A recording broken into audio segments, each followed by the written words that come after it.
Time to get fired up. A star-studded cast, Earnhardt, Gordon, and Johnson. We're counting down to the 50th running of the Daytona 500. From Daytona Beach, Florida, this is the Budweiser Shootout. The celebrating and the racing starts right now.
From the Super Bowl to the Super Speedway, it's an all-star race and opening night all rolled into one. Fox Sports, glad you're with us for the Budweiser Shootout and the start to another terrific season of NASCAR. And we're already in for a wild ride. Dale Earnhardt Jr. in his brand new 88 car, highlighting a season of change. Jimmy Johnson remaining the constant, going for a third straight championship. And from the Hollywood Hotel, Darrell Waltrip, Jeff Hammond, Chris Myers, the gang is all here and ready to roll. Can you believe this will be the 8th straight NASCAR season on Fox with you guys? With you guys, sure. It seems a lot longer than that to me. But I know it's really fun. It's been a great 8 years, and I can't wait to get started. Guess what? I think we ought to give it to him. After 8 years, explain to him what that is. We want you to know one more time. This is a restrictor plate. It doesn't restrict talking, though. I know, but that's at the same time, that is yours to take home with you as a keepsake. It cuts down on airflow, which I could use. A week from tomorrow, the 50th running of the Daytona 500, so we'll talk about that. Of course, the Budweiser Shootout tonight. What excites you most about this season? There's so many things. This is one of the most exciting. I've been coming down here for 35 years. I'm excited to see if Jeff Gordon going for 5, if he can get closer to Dale. Jimmy Johnson going for 3 in a row, 3-peat, getting closer to Cale. There's so many, the 50th anniversary of this race, a lot to look forward to. A lot to look forward to when you talk about that there. How about the first full season with a new car? I mean, we don't know exactly how it's going to play out here at Daytona, California, Las Vegas. A lot of excitement right now, getting ready to start with the drop of the green flag here tonight. And I'm excited to work with you guys. You're as much fun to hang out with as Bill Belichick. Hey, I care because I care. All right, this year NASCAR wanted to return to its roots and its core fans. They want the fans to remember why they fell in love with the sport. Part of that, the human emotion, getting at a guy's grill. Not sure if that's exactly what Tony Stewart and Kurt Busch had in mind when they went at it last night. In fact, let's take a look at the history of these two going back to last season. And the Daytona 500, Kurt and Tony, they actually were going 1-2. Busch led 95 laps, Stewart 35. Stewart wound up 43rd, Busch finished 41st. And then at Dover, again, Kurt Busch, Tony Stewart, and then on pit road, look out. This is what got Busch placed on probation for the remainder of last year. He may be headed there again because last night in the practice for this Budweiser Shootout, yeah, we're talking about practice, that's Stewart into Kurt Busch. Both cars wrecking, and then watch this, not quite on pit road, but Kurt Busch gets into Tony Stewart. They were called in to the NASCAR hauler, and officially there are a lot of rumors about what went on in there. If there's any punishment, maybe Tuesday, NASCAR will hand out any kind of penalty if there is one. Officially, they're saying that what happens in the hauler stays in the hauler. It's like a bad Vegas ad, right? Like but did it get physical in there? Well, we understand that everything kind of escalated. I mean, there was a lot of emotion there. And Darrell, you've been there before. I've been there. At the heat of the battle, you don't know ever what really happened. Well, I'd like to tell you I don't know what happened in there, but unfortunately I do. You know, NASCAR's not running a daycare service here. You know, it's not an adult daycare service. These guys drive for two of the most respected owners in the garage, Joe Gibbs and Roger Penske. Those guys need to be in the hauler, too. Hey, make your kids play nice. All right, yeah, no episode of Cops tonight, but who knows what we'll see when these guys go at it. Let's check in with Steve Burns, who's with Kurt Busch. Kurt Busch would have started from the pole position, but Kurt, there's been a lot of controversy. You lost a good race car. What's your position on this about 24 hours later? Yeah, it's funny. I picked the pole the other night, and I think you asked me, so how's it going to be going into turn one with everybody behind you? I'm like, maybe I shouldn't answer this because we're not there yet. And so, yeah, we've got our Martinsville car as our backup. So we don't know what to expect. We've got our work cut out for us. You know, we've done the aero things that we can to it to give us ourselves the best shot at taking the Miller Lite Dodge to victory lane tonight. You know, it's tough that we're in our backup. We got in a wreck during practice. You know, Tony and I are competitors. We always have been, always will be, and we need to learn how we can handle each other a little better so that nobody has to have any repercussions. All right, thank you, Kurt. Good luck tonight. We appreciate it. Well, Tony Stewart did not have to go to a backup car. They were able to fix the damage. What about any damage done mentally? Well, that's what we're going to ask Smoke. Obviously, things were getting crazy out there in practice. You said it's over, it's done. You're not mad at Kurt. Is that still how you feel? Yeah, I mean, you know, it's the last practice, and it's pretty close to the end of the session, getting ready for the shootout. Nobody wants to get their cars tore up, obviously, and, you know, it happened to a lot of us last night. So, you know, that's what practice is for. You try things, and, you know, this package is a lot different than what we've had here in the past. And, you know, we got a run, and we made a move, and he made a move, and we ended up both wrecked. And you know, if either one of us thought that was going to happen, neither one of us would have did it. But, you know, what happened afterwards, you know, coming into the pits, you know, I've done a lot worse than that, so it's hard to hold a grudge on that. You know, doesn't mean it's right, but I mean, I've done a lot worse than that, so it's hard to hold a grudge against him for it. Well, Tony Stewart has something on his side. He is a three-time winner of the Bud Shootout, including last year. All right, thank you very much. Sounds like they're getting along just fine. NASCAR, talk to them, straighten them out. Somebody got to them. They obviously rubbed each other wrong, or have rubbed each other wrong, but it's amazing in how NASCAR can change your attitude. They make it very clear, you need us a lot more than we need you. Have you ever had that talk? I told you, don't ask me why. Don't ask me how I know. I think he's been there before, Tim. But I like the human emotion. Two guys who never have trouble getting along. Jeff Gordon, Jimmy Johnson, two of the favorites to win next Sunday's Daytona 500. We'll see them tonight in the Budweiser Shootout. Well, last night, same practice that Kurt Busch and Tony Stewart got into it in the 07. That's Clint Boyer into Ryan Newman. It's going into turn 3, igniting what turned out to be an 8-car crash. And you see Jeff Gordon and Jimmy Johnson among those that were involved and had to go to backup cars for this race. Let's check in with Dick Berggren, who's with Jimmy Johnson. Dick? Last night, Jimmy Johnson was one of several drivers who crashed in practice. He has had to go to a backup car. That backup car is a short track car. It ran Richmond. Can a backup car that's a short track car win at Daytona? You would think it could. I have no idea, to be honest with you, but I do know that 20 to 30 of our crew guys last night got the 911 call. I think a handful got the call, but 20 to 30 showed up. And they worked to get all the data off this car, get it turned around, change out everything they physically could to make it a Speedway car, and got it down here before the garage opened today. So the effort's been put in. I'm going to get in there and drive my butt off and see where we can put that thing. And if a short track car wins at Daytona, I know NASCAR is going to be smiling, but everybody in the garage area is going to be scratching their heads. He has 0 laps in that car. To Matt Yoakum. And Jeff Gordon's backup car went to victory lane last year at Darlington. Taking into account the last 24 hours, what's the biggest challenge for you tonight? Well, obviously, we have to survive. I mean, that was the biggest challenge yesterday in practice, and it's going to be the same thing here tonight. I mean, it's going to get intense, but hopefully not in these first 20. You know, that last 50 lap segment. I mean, there's going to be guys up front really battling for track position because I think it's going to be important. But for us in the back, you know, I think we might have to kind of chill a little bit and watch what they're doing up front. And then, you know, really see what we can do with them in that last 50 lap segment. But I mean, you can have all the game plan scenarios you want, and they all change at all times. So, you know, the biggest thing is we got a great DuPont Chevrolet team. I got to thank all the guys for getting this car, you know, ready to go tonight, because we weren't really prepared for that. And you know, here we sit. The car looks great, and we'll see what kind of race car we've got. 2 times he's won this event, chasing number 3 tonight. Chris? All right, thanks, Matt. More on the intensity of tonight's Budweiser Shootout and the participants. Coming up, Sister Hazel performing, and Kevin Harvick, our special guest here in the Hollywood Hotel. Harvick's getting a run off turn 4. It's going to be a drag race all the way back to the start-finish line. They're side by side. Here they come, checkered flag. Harvick.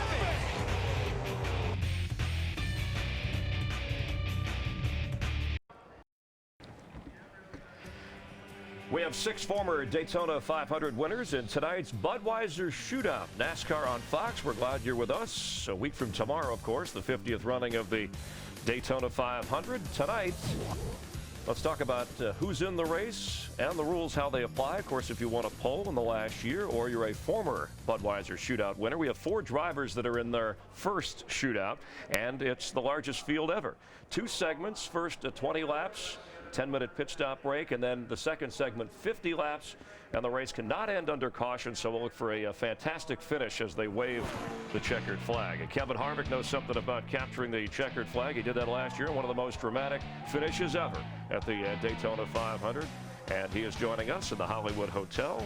A pleasure to have you with us, Kevin. Congrats on that. Thanks for being here. Well, I appreciate it. That was definitely one of the best moments of, if not the best moment of my racing career for sure. It was quite a night for everybody involved. Now, you're not in the Budweiser Shootout, but you got to watch that practice, and for once with all the crashes, you weren't in the middle of that.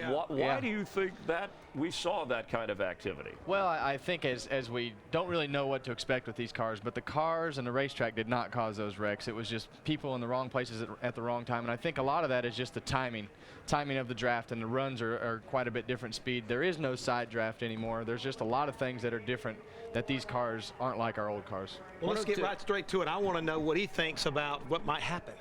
You think the guys, anybody going to get in trouble? I don't think anybody's going to get in trouble. I think either everybody's going to be scared to death and it's going to be a decent race, or there's going to be some bent sheet metal. So it's going to be interesting. They were asking me, and I don't know why they would ask me, what it was like in the truck last night when Tony and Kurt were up there. I would prefer you to answer that question. Well, you go in the truck and you kind of get a taste of reality very quick. You understand where you are in the sport and what your position is actually, and you understand it's their rules and not yours. Sometimes you forget that. But what about the human emotion? I think people like to see you guys get angry, but obviously there's a line you can't cross. Well, there is a line. I mean, we are professional athletes. We are supposed to carry ourselves in a professional way, and when you do that, you hold a responsibility for your sponsors and your teams. You can still be who you are, and the way I look at it is that if it's something that you can do on the street and not get thrown in jail, it should be legal in this garage. Well, we saw that last year between you and Juan up there at Watkins Glen. Y'all got out and had a little bit of a discussion, but nobody got hurt. That's right. But that was passion. My favorite was at Bristol when you went across the man's hood, over his roof and into his face. Well, that was the best. That was before the team owner side of myself came out, and now you understand how to play by the rules a little bit better. But it's I mean, we all get wound up and we all get mad, and it's good to get that off your chest. You gotta love it. That's right. You gotta love it. That's what makes our sport great. Yeah, and Kevin's going to hang with us to watch a little bit of the Budweiser Shootout as the drivers are getting ready to go 175 miles at 190 miles per hour. Let's head trackside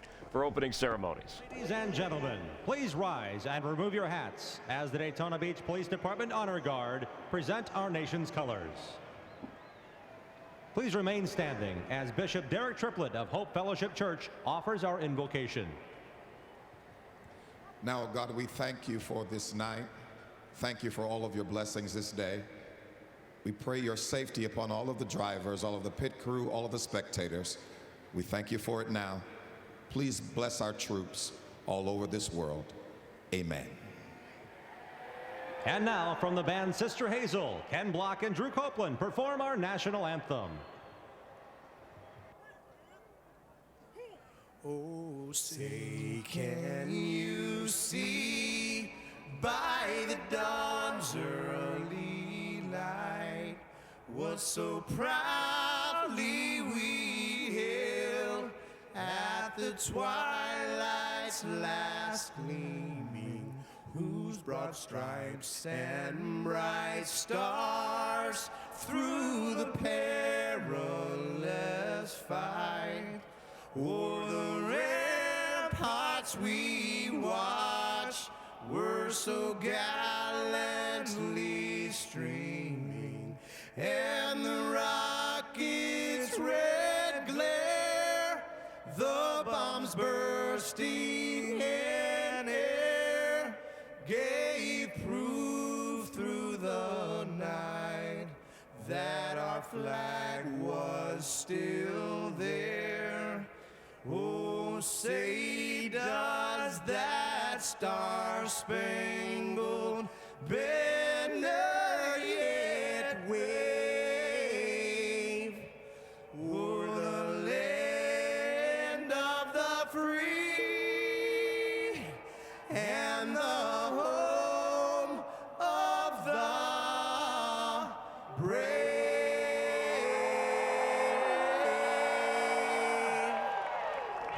Race fans, how about a round of applause?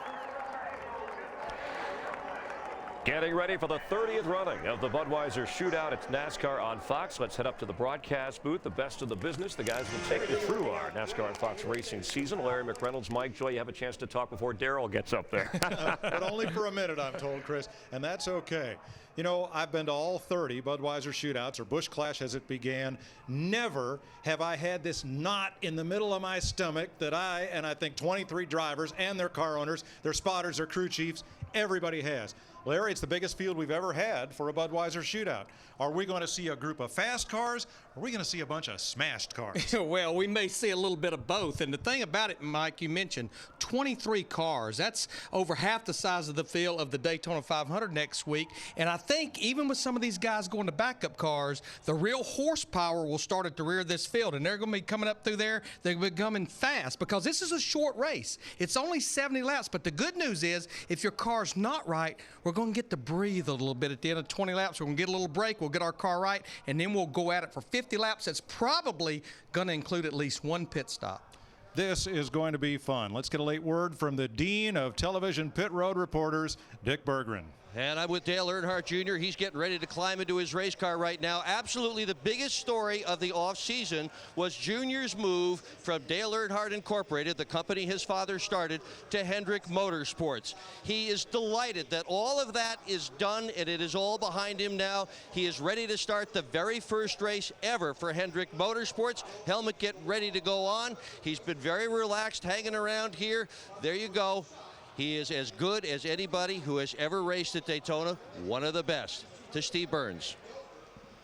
Well, Dick, NASCAR legend Mark Martin replaces Dale Earnhardt Jr. in that number 8 car.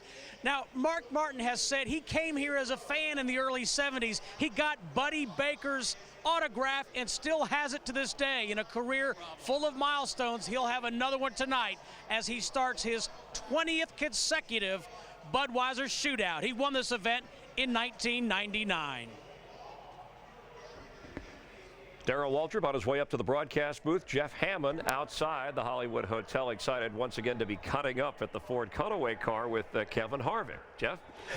That's right. We're out here with Kevin. And Kevin, tonight we've been talking about the way the cars handle and everything. I think a lot of folks don't understand. These cars are riding around on literally on these bump stops that are located on the shocks themselves. The car goes down, and when it gets down, it actually sits on this bump stop, and again, makes it for a very rough ride, and also, it's hard to drive. It is hard to drive, and the biggest problem that we're going to have tonight is when we come off of turn 4, there's a lot of little ripple bumps over there, and this bump stop is compressed all the way down the straightaway, so as a driver, you're hitting the bump stops, and your head's bouncing back and forth on the headrest, and the steering wheel's jerking in your hand.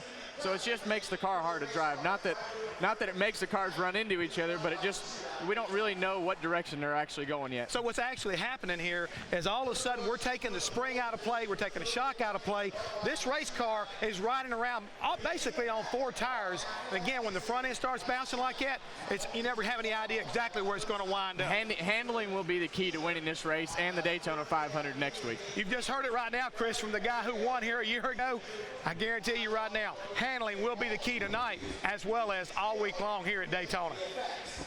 All right, thank you, Jeff and Kevin. Kevin Harvick in 4 Budweiser Shootouts. His best finish 3rd, but of course the Daytona 500 winner didn't get a pole last year and hasn't won this event, so he'll be watching with all of us. You have the best seat in the house. It's kind of a kickoff to our coverage as you get a look at some of the drivers that will be participating. You know that it's 23 drivers, the largest field ever, and 11 cars involved in the 2 final practice crashes, so it has affected a little bit of the order. Michael Waltrip was to start 3rd, so he and the Toyota moves up to the pole. Here's how they selected on speed. You saw Steve Burns with Kenny Wallace have the drivers. It was kind of an outdoor party for fans, and through a Budweiser bottle. It was just kind of a random draw. You pick a number, and again, Kurt Busch wound up on the pole, but because of the incident we talked about a little bit earlier with the crash, had to be moved to the back of the pack along with Bill Elliott, Jimmy Johnson, Jeff Gordon, and Ryan Newman. So Michael Waltrip gets the start on the main spot. From that 1950 movie, All About Eve. Remember the Betty Davis? Fasten your seatbelts. It's going to be a bumpy night. A new season begins with the same old but wonderful words. And I don't mean, gentlemen, start your tempers. I mean, these words. Let's listen. And now for the most famous words in motorsports, tonight's Grand Marshals. Mandy Raber, lead driver, St. Louis Clydesdale Hitch, and Bud, the Clydesdale's official mascot. Gentlemen, start your engines!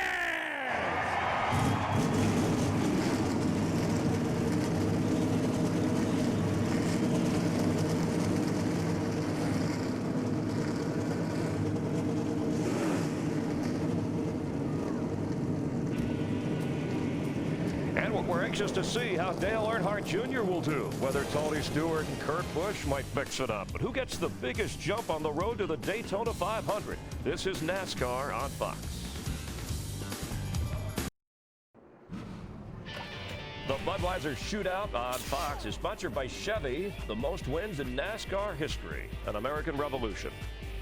And we are glad you're with us from Daytona Beach, Florida, and NASCAR on Fox, getting ready for the Budweiser Shootout. And if what we've seen so far is any indication, it's going to be a crazy go nuts. Let's look back at some great moments of the past. Into turn 4, Waltrip will get one more shot. The 1,600-foot straightaway toward the finish line. Here they come. A difference of $32,000 goes to Buddy Baker over Darrell Waltrip in second place. This game is being played. Oh, trouble! Ricky Rudd slamming toward the wall. Crashing, rolling over, side over side.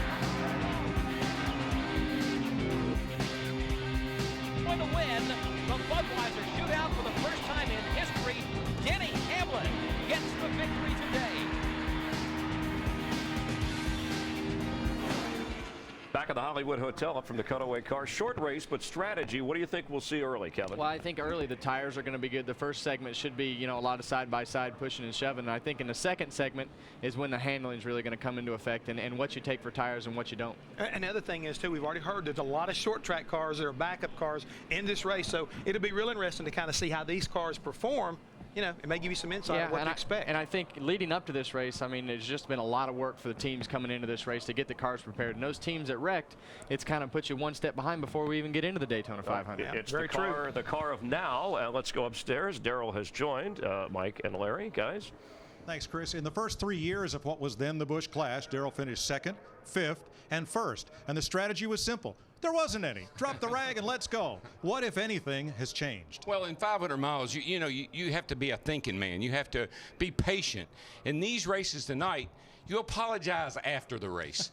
You go over to the guy and say, hey, I didn't mean to get into you like that. This is an aggressive guy's race tonight. That's why Earnhardt won it so many times. That's why Tony Stewart's won it 3 times. Got to be aggressive. Larry, you're going to have at least one and maybe 2 chances to adjust on that car. What do you do? Well, you heard Kevin talking about that second segment of 50 laps. We pretty much know you're going to be wanting tires, and I think there's a lot on the shoulders of the driver and the crew. Remember, they've not made a pit stop since Homestead. One mistake during that pit stop could get you in trouble, but the biggest thing, guys, there's no points. And you know what they used to tell us? Saturday night's all right for fighting. No points, no problem. 20 laps, then 50 laps. The Budweiser Shootout, and here is your Budweiser starting grid as they drew for positions live on speed in front of a big group of fans here in Daytona.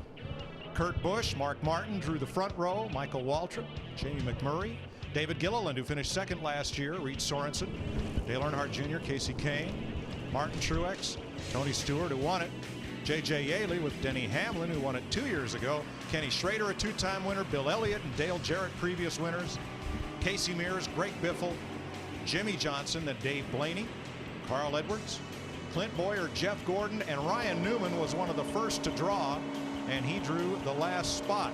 Now, a lot of cars have to go to the rear. 5 backup cars, 2 engine changes, and Casey Mears was ill and missed the drawing for positions, so he has to start in the rear. There won't be anybody left to start up front. Steve Burns. Mike, Larry Mack brings up a great point. There will be a pit stop in that second segment. Jeff Gordon will be in good shape. His entire pit crew comes back intact from last year. The only exception, the rear tire changer, Timmy Leidiga, and he comes over from the 48 car, his teammate, Jimmy Johnson. Dick. When NASCAR engineers designed the car of tomorrow, they wanted an automobile that could be run on every shape and configuration of Speedway. tonight, Greg Biffle, car number 16, is racing a car that was run at Martinsville. This series' shortest, smallest track, and tonight it's going to run at Daytona. To Matt. Martin Truex Jr. Dick is one of 4 drivers making their first ever Budweiser Shootout appearance, and Martin will tell you, yes, he's not in the class yet of Dale Jr. or Jeff Gordon or Jimmy Johnson as far as Speedway racing goes, but he continues to improve. All he needs is a little bit of help. A win tonight will certainly help his stock as the week goes on. Krista? Well, if you are someone who likes to play the numbers, you are campaigning for Dale Jarrett. He has won this event 3 times, 96, 2000, and 2004. All election years. Something else he has on his ballot, his first win came in his very first Bud Shootout start. Tonight will be his last. He is trying to bookend an incredible Bud Shootout career. Thanks, folks. You see the scrapes on the wall up in turn number 4 from action earlier today in the ARCA race. 59 degrees, calm and clear. That's the weather. Did you say calm? That's the weather. The wind. I thought I missed something. If you are playing the numbers, the magic number could be 16. That is the average starting spot of the winner the last 5 years. Casey Mears scheduled to roll off 16. And there you see 2 segments. First segment 20 laps, and then we'll have about a 10-minute break, and you can do normal things that you would do on a pit stop, including cooling the engine down. And in 50 laps, pit road speed, I talked about not speeding on pit road, especially on a green flag stop, 55 miles per hour. The pit window for fuel, 44 to 46 laps.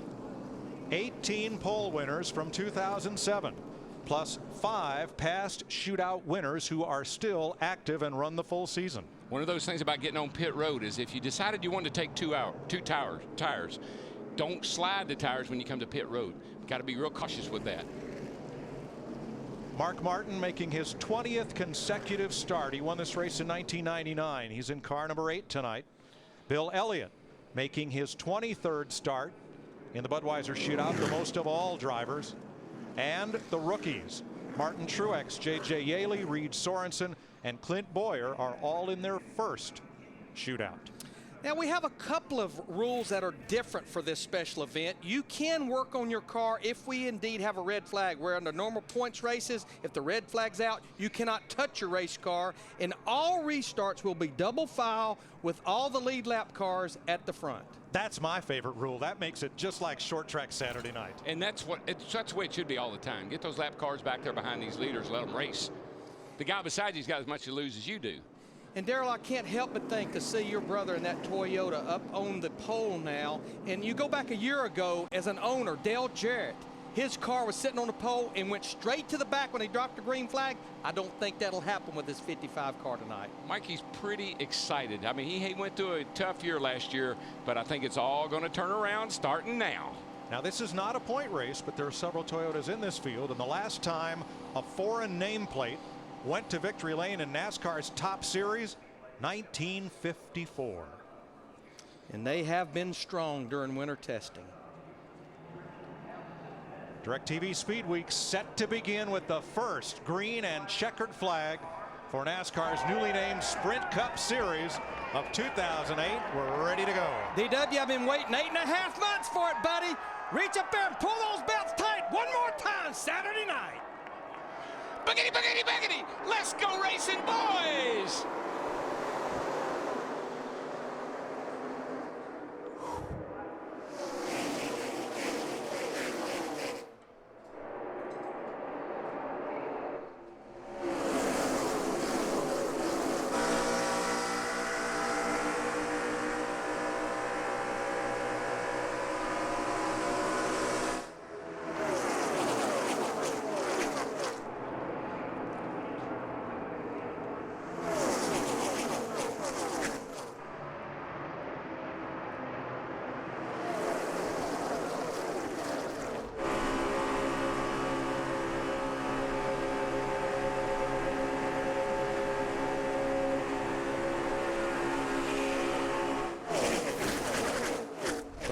The roar, and Michael Waltrip leads the first lap.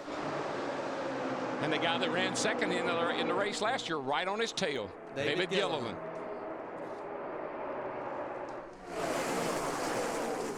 Mark Martin swings to the high side in the number 8. He has Reed Sorensen and Denny Hamlin with him.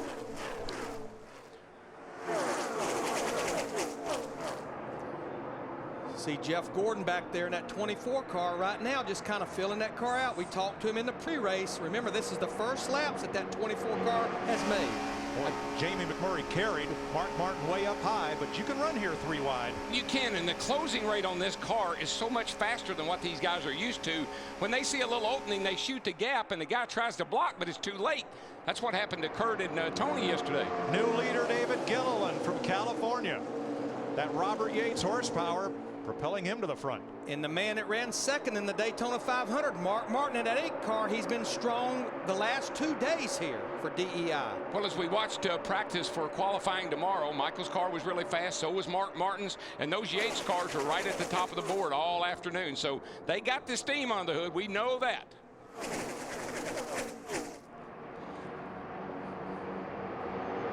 And you can already see how these cars are moving around. The air off of this car with that big wing on the back of it is creating a lot of turbulence, and it's really causing these guys to have to jack on the wheel.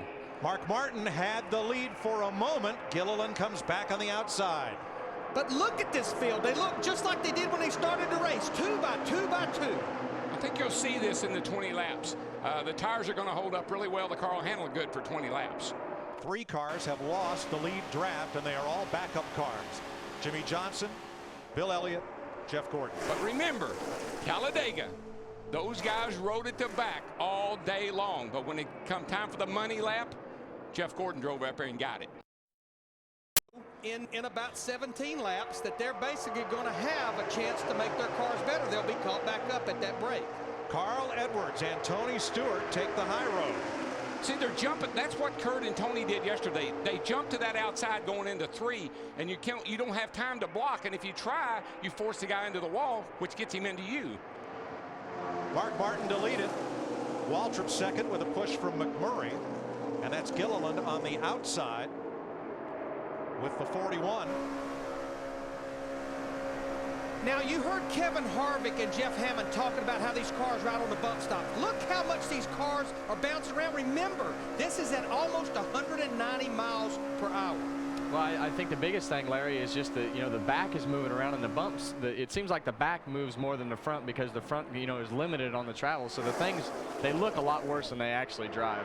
I mean, in my opinion. I mean, they do move around a lot, and the bumps really affect the cars, but it's not quite as bad as it looks on TV here in the car, but it's still a handful. But Kevin, they're not bashful right now about 3 wide. That's for sure. We're seeing about 3 rows of 3 wide. And you're definitely going to see this in the first part. I mean, the tires, like, it's all of a sudden they get to a point, and obviously it's dark and cool outside compared to what we've been practicing, but all of a sudden these things will just take off and the front end will start pushing, and the next thing you know, you're getting loose, and off of 4 is the worst spot where you have those ripple bumps all the way up off the corner. Now, what's happened to the 9 of Casey Kane? He got stuck in the middle, and back he goes. I think that's a sucker hole. You can really go forward in a hurry, but you also can go backward in a hurry when you get up in there. Junior to the bottom. There he comes, Dale Earnhardt Jr., Junior Nation. Now we'll be seeing the sea of green waving in the grandstands. Dave Blaney helped propel Earnhardt Jr. to the front. Well, you can bet one thing, and I know that Junior doesn't really feel all this way, but he wanted to get by that 8 car if he possibly could. Crowd loves it. Junior, by inches, led that lap. 6 1/1000ths of a second he led that lap by. He is getting it, baby. But Darrell, what I like best about this, nobody's getting away. No, well, this package, as long as you can stay relatively close to wide open, you're going to be able to suck up there. This thing is, these cars have so much more acceleration than they've had in the past. Dave Blaney in that 22 car looking to the inside down the back straightaway, but he falls back in behind Dale Earnhardt Jr. in the 88. Good looking paint job on that cat car. Dale Jr. is the Pied Piper of sprint cup racing when you come to Daytona. Where he goes, drivers will follow. Yes, they will, because they know he's normally fast. Well, this is reminiscent of a few years ago when he and Michael were working so well together. When Michael first went to DEI, they know how to work together, and it's paying off right now. Don't forget, though, Michael did turn him around here last year in the qualifying race. Tell you what, Carl Edwards in that 99, Tony Stewart in the 20, they continue to work that high side, and they're slowly but surely making their way to the front, taking them one at a time. Reed Sorensen down to the inside, and that put Mark Martin in the middle. It's and like the number 8 backs up. It's like a big old accordion. Yep. It stretches out and then it sucks back in, and it's whistling all the time. 8 laps complete this time. We'll run 20 laps and then have a caution for 10 minutes. Everybody can catch their breath and work on their cars. Dale Earnhardt Jr. leads the 30th Budweiser Shootout at Daytona. Dale Earnhardt Jr. still leads as the Budweiser Shootout on Fox is sponsored by Budweiser. Reach for the perfect balance of flavor and refreshment. Budweiser, the great American lager. 12 laps just completed. Junior, Blaney, Sorensen, Casey Kane, and Carl Edwards, the front 5. And things have settled out a bit. And that's what will happen here. It'll settle out, and the good cars that can run wide open all the way around this racetrack, they will continue to open up a gap on the guys that can't. Kurt Busch in that 2 car, remember, a backup car, unpracticed. He had worked his way up to 5th about 2 laps ago, got in the middle, just like we've seen a lot of cars. Now he's going toward the back. And Michael Waltrip ran every one of the first 8 laps in first or second place. A lot of lanes pretty heavy right there. 2 back to the 16. But here's what happened to Waltrip's number 55. Watch that blue car, top of your screen. Jamie McMurray gets up on the outside of him. Michael may not have known he was there, and then when he tried to go to the bottom, maybe fill that gap there in front of Martin Truex, couldn't do it. And Darrell, that's off turn 2, and it narrows up so bad over there. There's always been a huge bump over there. It feels like it's twice as big as it used to be. And man, you hit that wrong and you're going for a ride. There's the freight train. 18 cars, single file. Oops! Carl Edwards switches tracks and brings Martin Truex Jr. in that 1 car with him. One's coming with you. 9. Casey Kane, no help on the outside. Now he gets some. You know, I got to say, this night's a long way from over, but there never was any doubt in my mind that Junior wouldn't do what he's doing in that car. I felt he would come down here and go right out there and take off and lead these races, and he's got a great race car. So the Hendrick cars run 1st and 11th, 21st and 22nd. Steve Burns. Mike, early on, it seemed like Jeff Gordon was content just to ride, asking his spotter, Shannon McGlamory, where other guys were making progress. But just a few laps ago, he reported to Steve Letarte, this car is starting to miss in the engine big time. He said, I've got fuel pressure. He also said the handling has gone away on his Chevrolet. But I got to tell you, those 2 guys back there where they are, they're running the same lap speed as the leaders are right now. Just those 2 guys hooked up together. And they could possibly chase the back of these guys down before it ends. Jamie McMurray almost had that Ford get away from him. Watch the 26. And in turn 3 and 4. Starts up the hill right there. And once it does, you got to put some wheel in it. Then Gilliland sticks the nose underneath the back of him, and that's not exactly... He did a great job of driving, but Darrell, you have noted it and noted it. With that wing on the rear of the car, it's like you can drive out of that configuration. Yeah, any other time those cars would have gone airborne. But caution is out at lap 15. Trouble down in turn number 1. And it is Bill Elliott, who was trailing the field by about 12 seconds, and we're told Elliott cut down a tire. Yeah, that has every look of a right front failure. 15 of 70 laps complete in the Budweiser Shootout of 2008. We're under caution in Daytona. Bill Elliott walks away from the Wood Brothers Ford in turn number 1 after bringing out the first caution flag of the night. That turn 1 wall has not always been kind to Awesome Bill. Yeah, and let's listen.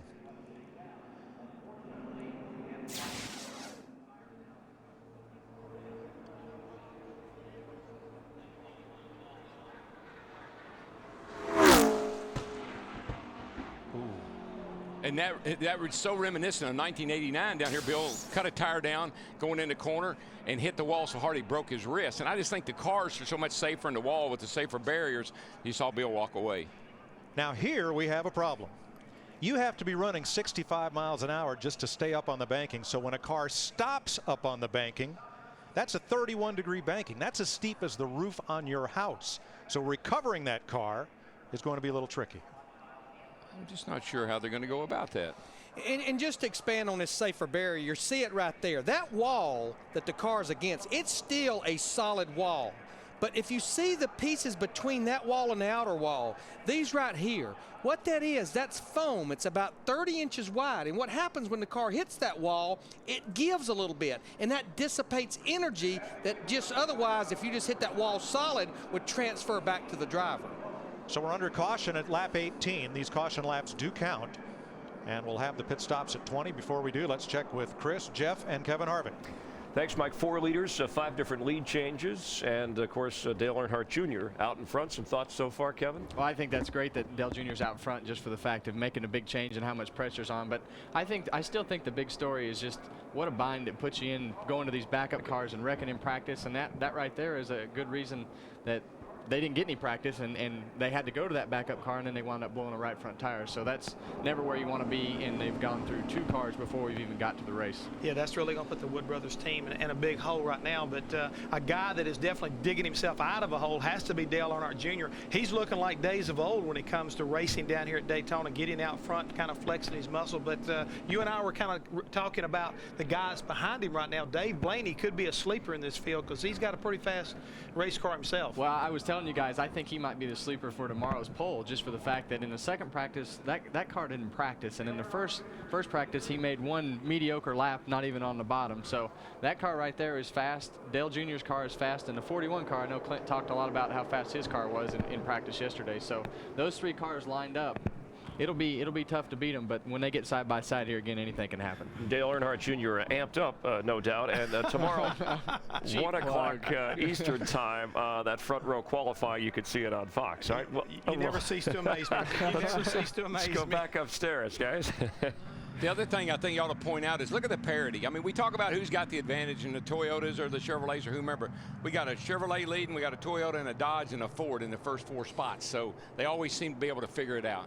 Well, now we've got a problem because down in turn number 1, they cannot roll Bill Elliott's car forward and down off the banking because of that tire. The wrecker cannot go up there and park and hook up to it. So as they complete lap 19, they'll come around and take the pit stop next time around and actually finish the 20th lap on pit road. That will allow the recovery folks to set up some cables so that they can winch that car down off the top of the banking. Yeah, because with the splitter on the front as strong and as stout as that front end is, if you let that thing come down the hill and hit the apron, it'll tear it up just about as bad as it did hitting the wall.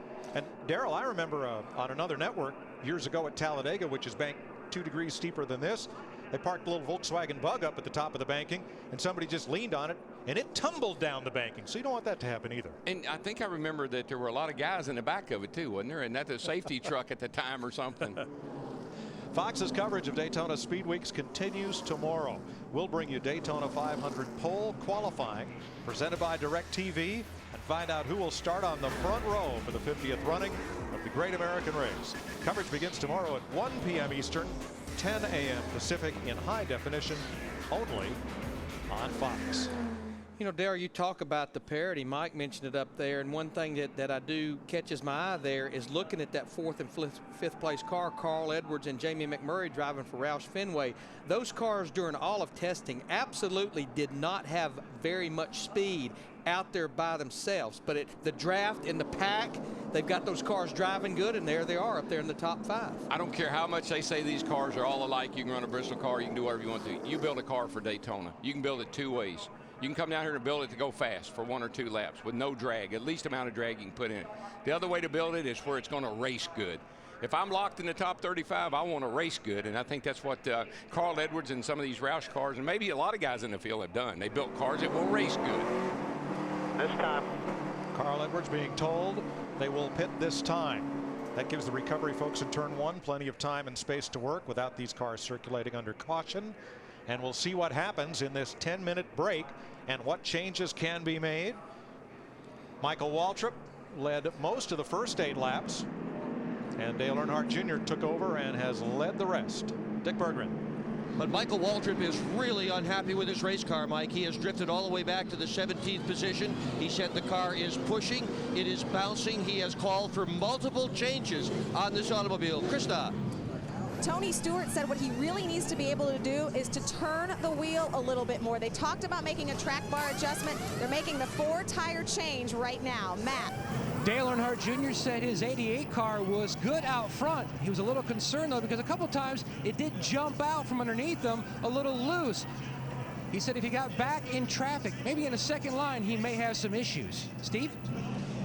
Well, Matt, Carl Edwards is an old dirt tracker, and he seems to like this race car. He started 20th up into the 4th position.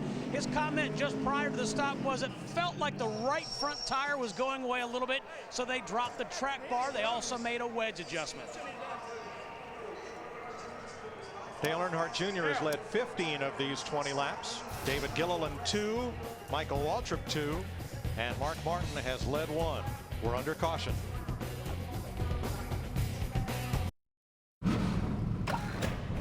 Budweiser Shootout on Fox is sponsored by DirecTV. NASCAR Hot Pass only on DirecTV puts you behind the wheel.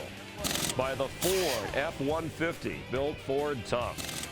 By Lowe's, for all your home improvement needs. Lowe's, let's build something together. And by Sprint, welcome to the 2008 NASCAR Sprint Cup Series. Speed is beautiful. Under red flag, we're 20 laps through, 50 to go. Steve Burns is standing by with Carl Edwards. Steve? Well, Chris, I'm down here real close to the racetrack. First of all, these guys are nuts. And, Carl, those cars seem like they're bouncing around out there. Yeah, they are. This is pretty wild. Our Office Depot Fusion's pretty good. I knew we were in a little bit of trouble. I looked in the mirror and saw Jamie McMurray, you know, the whole right side of his car. But I drank a little too much vitamin water. I was going to get out and go to the restroom, but it's about a quarter mile away. So I guess we'll just get back in, go at it 50 laps. I have a feeling that the excitement has just begun. You'll have to hold it. Sorry about that. Let's go to Krista. Yeah, we're holding it down here. Thanks, Steve. Jimmy Johnson staying in the car. You talked on the radio how you were getting tossed all over the place. Is it even worse than you guys thought as far as practice? Well, it's not real fair to place judgment on this car. It's the first laps it's had on it, so we'll work out some of the bump stop arrangements now, make the car better. I wasn't up in the draft either, so my car wasn't driving real good where I was. I can only imagine what it's going to do up there. So it's a bit of a brick right now, but we're going to work on it and try to go race in this last 50. Jimmy Johnson going to take the 48 brick back out on the track. Matt? 2006 winner Denny Hamlin. A couple bottles of water. How would you describe the first 20 laps so far, Denny? Pretty tame. I'd say it's about a level 7 out there right now, but you're expecting a level 10 later? 9.5, probably. Yeah, I mean, it looked like right there towards the end, right before that tire cut, the field's starting to get strung out a little bit. So I think right around lap 15 is where you're going to see guys start to get separated. So it looks like you're going to have your track position before lap 15. So I think everyone's going to kind of go crazy to try to get that track position for the first 15 laps while you still got good tires, and put yourself in position there at the end to try to make a move for the win. It's taken plate racing and speedway racing, Dick Berggren, back to being a chess match. Indeed it has. Ryan Newman maybe playing a little bit of chess. He started in the back in a backup car that had 0 laps on it. But I was listening to you on the radio, and it sounds as if this car may have more in it. You ready to go to the front? Yeah, the Alto My Circle Dodge is just riding right now. We got to protect our car a little bit. Didn't really know what to expect in the first 20 laps there, and just kind of riding around like I said. So it's go time here in a little bit. Not quite right away, but we'll see. I think we'll be all right.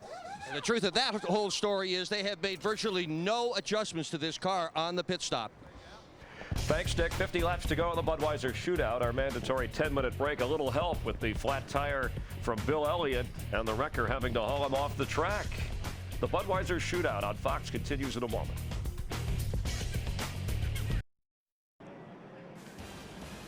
In the Budweiser Shootout at Daytona, Bill Elliott's wrecked car has been removed. Service has been completed up and down pit road. The pace car will pick up the field at the end of pit lane and will go racing for 50 laps. Now, Larry, maybe you could make it on fuel with some cautions, but is fuel what you're worried about? Not really, and I think what just happened there on lap 16 with Bill Elliott would even make it a bigger concern. I know we say it's a backup car. It's not been on the racetrack. But the thing about it, we have been lurking with this problem all throughout testing. And I don't know that it's a problem with the tire as much as how aggressive teams are getting with their setup to make these cars drive better. And Kevin and Jeff, we've got to run a long way. The big thing I would be looking at of these other 22 teams, what did my right front tire look like? I know for a fact crew chief. I'm getting 4 tires whether you like it or not. Yeah. And when the guy starts complaining about what the car starts pushing, you better be thinking about getting out of it and getting on pit road and making that change right there, Kevin. Otherwise, you're going to see a repeat of what happened to Bill Elliott. Well, I think as these cars, you know, they ride around on these bump stops, and the camera is so sensitive in these cars. If you're off, I mean, just that much, we've seen the inside edge of the tire wear out, the outside edge of the tire wear out, and some of the tires just get little, you know, they get a lot of checks in them, and they get little spots in them where the cords start to show, and if you're pushing, you're in big trouble. Well, we heard some guys right there, the Carl Edwards, for example, he felt like the right front tire was giving up on his car, Chris. So these things are going to come into play during these final 50 laps. So strategy, we talked about it, strategy. And we'll see how it plays out. 50 laps to go. The Budweiser Shootout from Daytona Beach, Florida on Fox. Glad you're with us. NASCAR at Fox and the Budweiser Shootout. 23 drivers, most ever in this event. 30th running of the Daytona 500. On lap 4, Dale Earnhardt Jr. in that 88 car. Hendrick Motorsports moving out in front, leading 15 of the first 20 laps in the first segment. And watch here, a little nudge from Gilliland and saving it, Jamie McMurray. And then a flat tire for Bill Elliott. And we are ready to go in segment 2 and the wrap up to the race. Let's rejoin Darrell, Larry, and Mike. Double file restart, as we pointed out at the top of the day. Dale Earnhardt Jr., Dave Blaney will have the front row. Should we go caution free? We'll see green flag pit stops? I think so. You know, I'm sure there's people going to try to stretch it on fuel, but like Kevin, Jeff, myself, Darrell, we've been talking about the tires would be a concern. Green flag, 50 laps to go in the Budweiser Shootout of 08. And Reed Sorensen is right up against Dale Earnhardt Jr.'s bumper, propelling him out into the lead. And Carl Edwards in that 99 decided that may be the line that's going to move. He jumped out from behind Dave Blaney in the 22 to the bottom of the racetrack.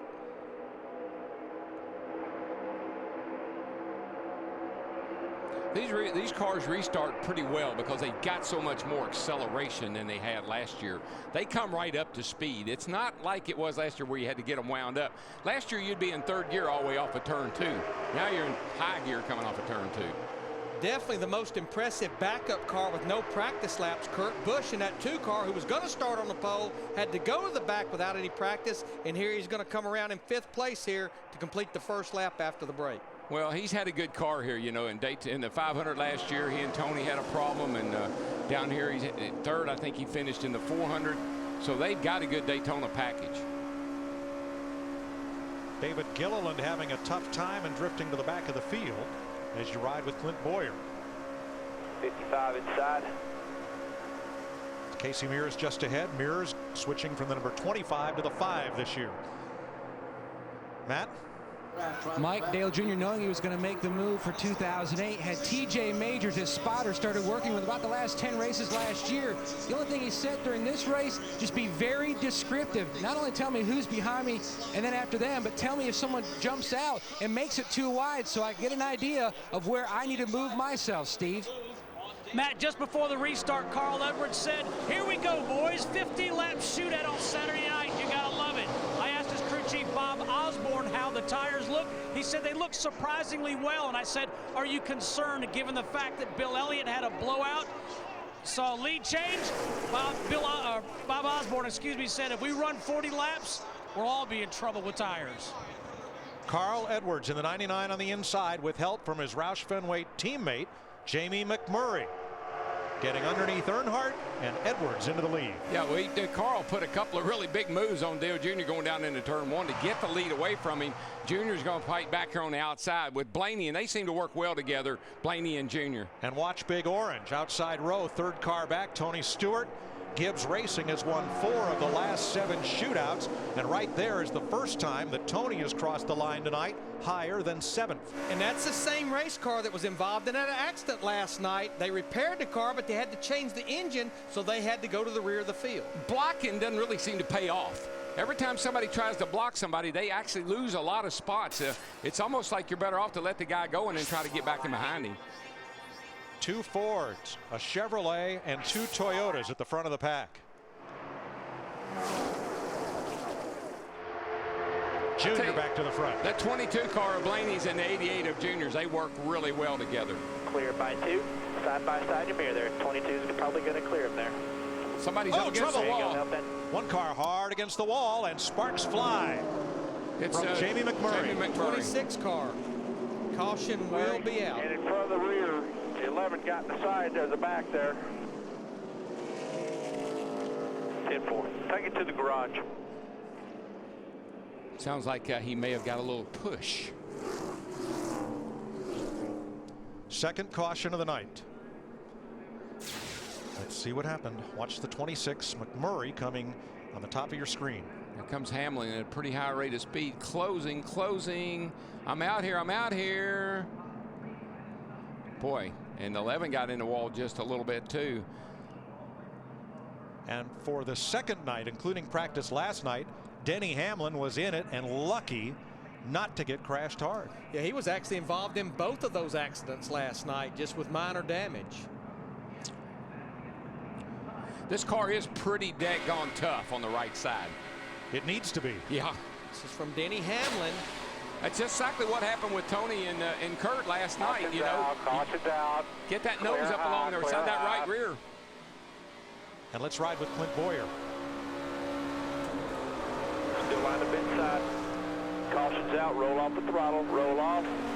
Inside. Darrell, it's not much, but is it significant that the COT platform is 4 inches wider than the car they ran here last year? I think what I keep hearing is it's a vision problem. Yes. They can't see out of the back of these cars. They got that wicker sticking up on the back of the wing back there, and it's hard to see out of these cars to know where somebody is. We've got a few takers on pit road. Denny Hamlin, that 11 car, may have some damage. Michael Waltrip, Jeff Gordon, Jimmy Johnson, Krista. Jimmy Johnson, the 48, coming in a little fast. They just talked to him about to slow down, but he made it in. He said, sorry about that, no problem, coming in for 4 tires. He also said the splitter is dragging on the track, so they had to come in and make sure that they're okay there. 4 tires for the 48. Steve. Krista, Carl Edwards coming down pit road. He said he's told his crew chief Bob Osborne he's not real sure about the balance of the race car because they haven't had that many laps since the restart, but Bob had told him do what the leaders do, but looks like Carl hasn't made it down pit road. And problems for Michael Waltrip, who came onto pit road with that pack. Look at Michael, the Napa car. He's the second car in line. There's his pit sign. Whoops. Back there a bit. And what did I say at the top of the show? It's been a few months since these guys had to do this routine. Got to get back in the swing of things. Second caution of the night. This one for Jamie McMurray.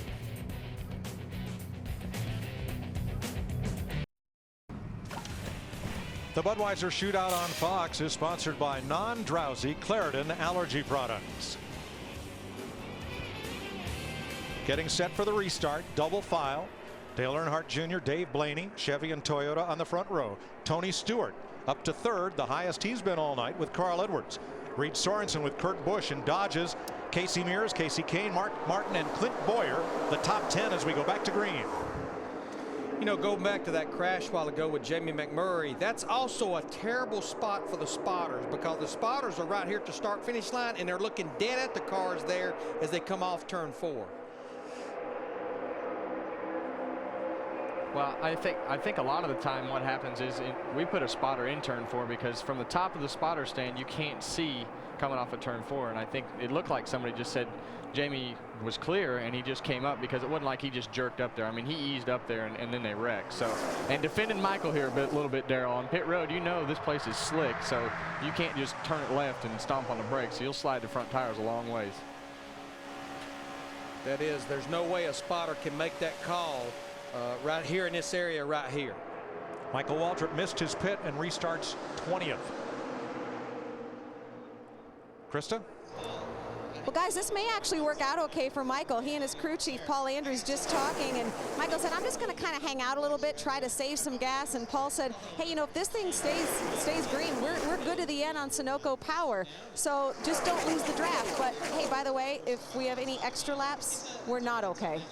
Yeah, those 3 caution laps probably bought most of these cars that little bit they needed. You don't use near as much fuel on the caution as you do green, and a lot of them were just 2 or 3 laps short of making the 50 laps on fuel. Pretty optimistic, I might add, to think that there's not going to be another caution.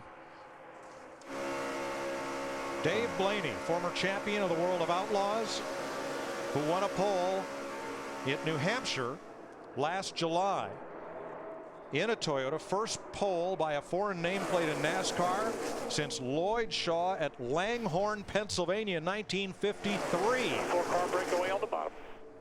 Steve. And Mike, Dave Blaney out front of the 22 car. He likes that, not necessarily because he's leading, that's good too, but he had said before to his crew chief Tommy Baldwin, this car is a lot more stable and a lot more comfortable when I'm out in front by myself. Well, and that's acting a lot like the old car. It's getting all that clean air on the nose that's putting pressure and downforce on the front end that's helping the car to turn, I'm sure. Where when you're behind the car, you lose that downforce. Blaney's paint job is a tribute to all the cat dealers in Canada and the U.S. that have supported the racing team for all these years, and it's a tribute car to all of them. Let's go back to 15th here, riding with Denny Hamlin. That's Jimmy Johnson just ahead. Hamlin was involved in the crash with McMurray, but runs in 15th. Matt? Mike, the hits keep coming for Denny Hamlin, the 06 winner. Now he pitted twice. The second time just to top off with some Sunoco. The first time to fix both front fenders. Now he may have a possible driveline vibration. Curtis Markham told him if it gets worse, then we'll pit. Right now, just try to ride it out and do the best you can. Now we're seeing Jeff Gordon here in the 24 car. Remember, Steve reported before the 10-minute break that his car was missing. One thing they did during that break is these cars have 2 ignition systems. They went to the other ignition system, at least sitting on pit road. The car sounded much better, and he's definitely running much better here than he did in the first 20 laps. J.J. Yaley to the inside, just behind. New team for Yaley this year, Hall of Fame Racing. Moving there from Joe Gibbs. If you know your car's going to be good over the long run, you're going to be real patient right now. Let these guys wear their tires down a little bit, and then I'll get them when they get single file, because they're going to get single file here pretty quickly. Tell you another car I believe that's made it much, much better. We talked to him during the break is Jimmy Johnson in that 48 car. They just had some things they needed to sort through in the first 20 laps and then made the right adjustments. My vote for most improved, number 20, Tony Stewart. Car never got much out of line. 7th, 8th, 9th place in the first 20 laps. Here he is coming to the front. And how many times have we seen this at Daytona? Dale Earnhardt Jr. leading, Tony Stewart running second right with him. I tell you, and he wasn't bashful about sticking it in there beside a Blaney either and forcing him out of the way to get by him.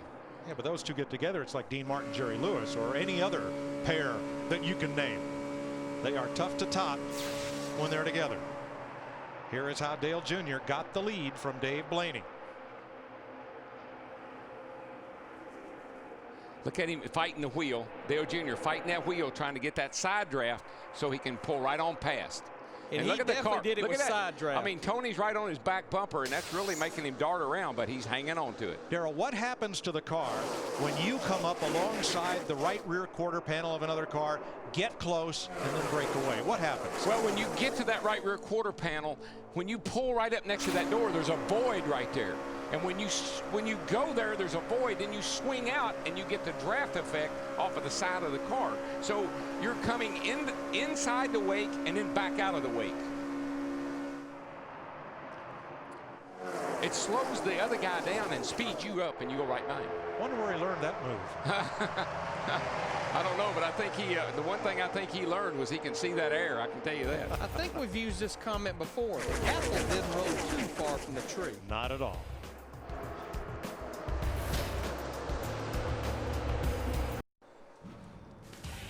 We have a new leader as the Budweiser Shootout on Fox is sponsored by Craftsman Tools, the official tools of NASCAR. Craftsman at Sears. By Toyota, moving forward. By Budweiser, reach for the perfect balance of flavor and refreshment. Budweiser, the great American lager. And by Subway Restaurants. Subway, eat fresh. 37 laps complete. Tony Stewart took the lead from Dale Earnhardt Jr. on the high side. Jr. went upstairs. He's taking it back. Check out that outside line. Hendrick. Big Daddy, number 24. He's worked his way into the mix. Yeah, those are backup cars. They had to tune on them a little bit, and apparently they fixed them. Kurt Busch, the 2-car on pit road here, unscheduled scheduled pit stop with 32 laps to go. I wasn't real worried about that 24 and that 48, to tell you the truth, in that 20-lap segment. I felt like they were just kind of feeling their cars out, that we would find out in this segment if they were any good or not. 20-lap test session, 50-lap race. Boy, Reed Sorensen in that 41 car. He just squeezed up behind Casey Mears in the 5. Johnson to the bottom. Let's see if Mears in the 5 will let Jimmy in upstairs. Not enough room. Not going to happen. I'll tell you, a guy that's just driving his heart out is that Caterpillar car, though, that 22. He is hung right there with whoever's in the lead. Big push to 24. Who else has fought their way back? You see him making that move to the middle right there. Michael Waltrip in the 55 car. Remember, he restarted this segment back in 21st after missing his pit box. And this is out of Michael's Toyota. Well, that's a good thing about having that brake. If you got a little issue, and particularly with this car, you can make a little adjustment, and man, it makes a big difference. Little adjustments make big difference on this car. Kurt Busch had a tire rub. Had to have the fender pulled away from the tire. He is back in the race. But look at this, still 2 by 2 by 2. Nobody can get away.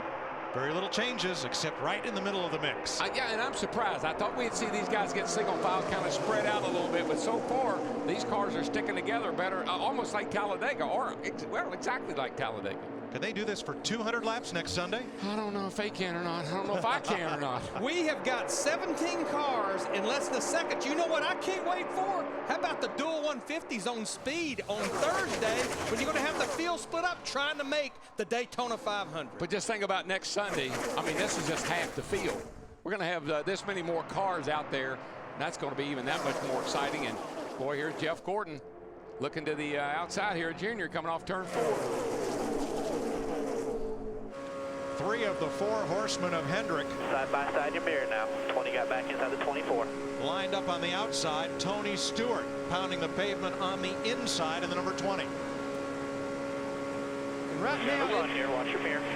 Looks like a battle of Chevrolets versus Toyotas. You do have Reed Sorensen, though, in that 41 car that's in a Dodge right there in the mix. Well, I think what we're seeing, Larry, is what we saw all year last year in this new car. The Hendrick cars just seem to handle a little bit better than the others, and they've got a lot of horsepower. And I tell you, 41 laps complete. If you want to see the heavy hitters, they're all right at the front.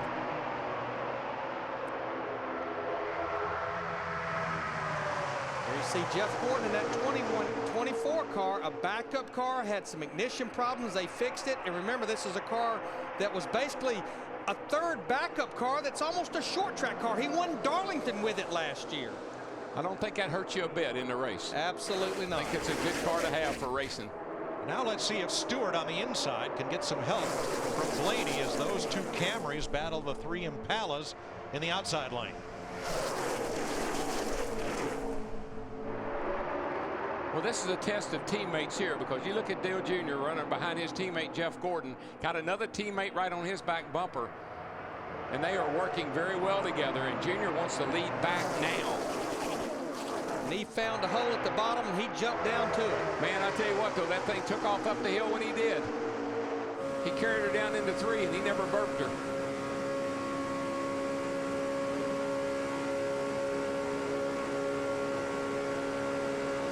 You got to love this about those guys. I mean, Junior, can you imagine what it would mean to him to win out the first time out in this car? How much, and there's a lot of pressure on him to do it. I mean, it's not like he's out there on a Sunday drive. Dale Earnhardt Jr. won the Budweiser Shootout of 2003, but going into tonight, since 03, he'd only led 2 laps in this race the following 4 years. But I've said 2 laps total. All winter long, what a difference a year has made. He comes in here, he doesn't have to worry about what he's doing for the future. He doesn't have to worry about battling with Dale Earnhardt Incorporated. All he's worried about and focused on is driving that 88 car, and he has shown that all during winter testing. Stewart now with Sorensen as his wingman. Reed Sorensen in his first ever Bud Shootout.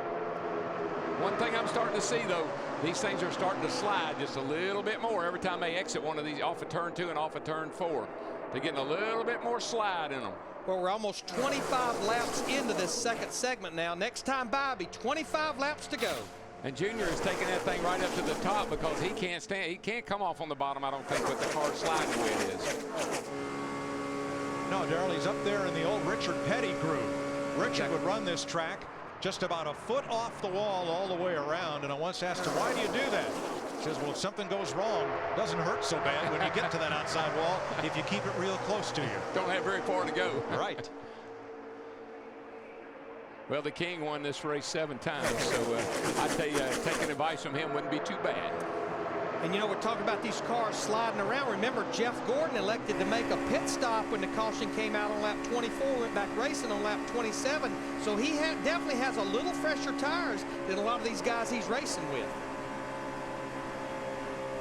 45 laps complete, 25 to go. Dale Earnhardt Jr. has led 33 of those laps. He's out front.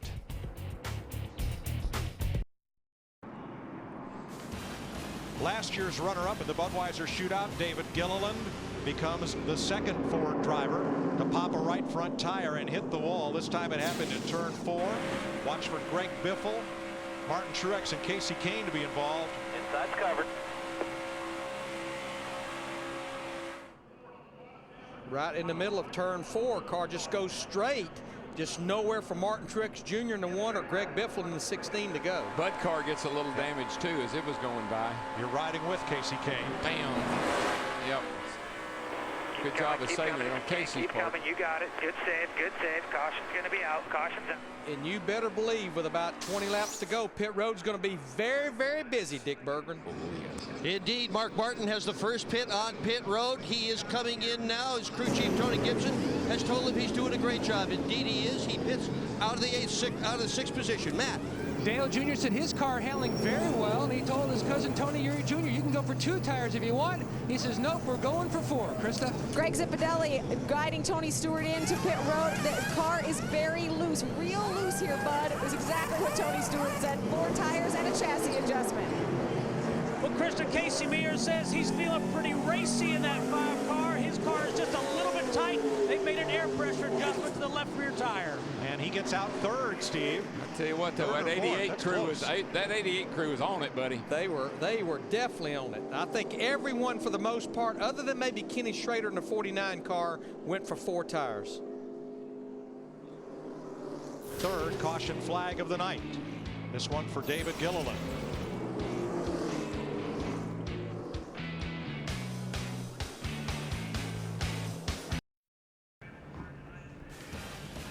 Under our 3rd caution here at the Budweiser Shootout in Daytona, our Sears race summary, Dave Blaney in a Toyota, our current leader, Dale Earnhardt Jr., who won this event in 2003, was the first segment leader, just like he was back then. Jeff Hammond? Yeah, take a look right here. We watched the 2 car of Kurt Busch right there in the middle. On lap 36, he and David Gilliland in the 38 car, they got together, which eventually sent Kurt Busch to pit road, but in this recent caution, eventually it cost him on a right front tire. He got in the outside wall, and he's now out of the race. See the contact one more time between those 2 cars.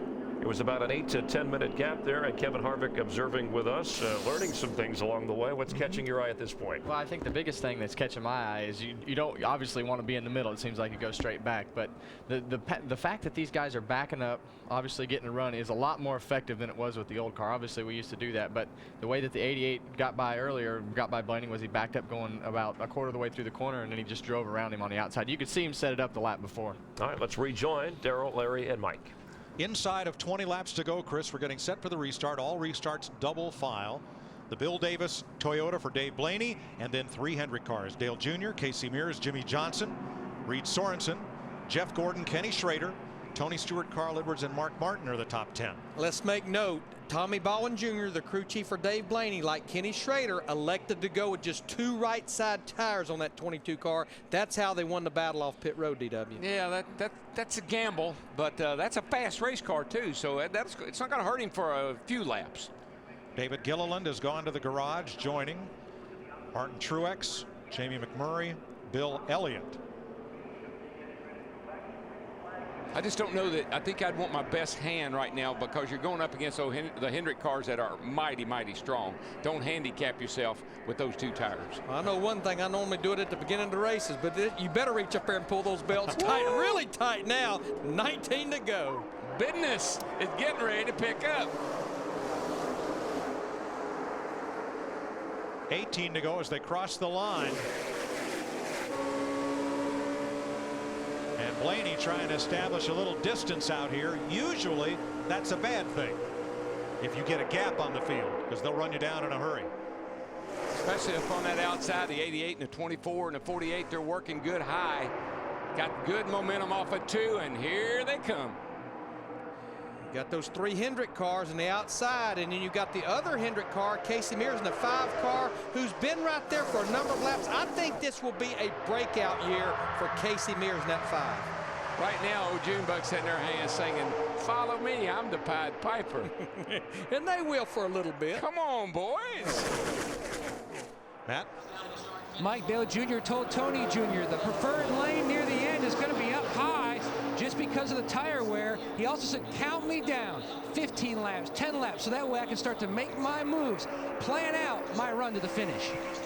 Almost 4 wide in the back of the pack there. You see Kenny Schrader's 49 losing a spot to Carl Edwards, who's trying to get back to the front in the Office Depot 99.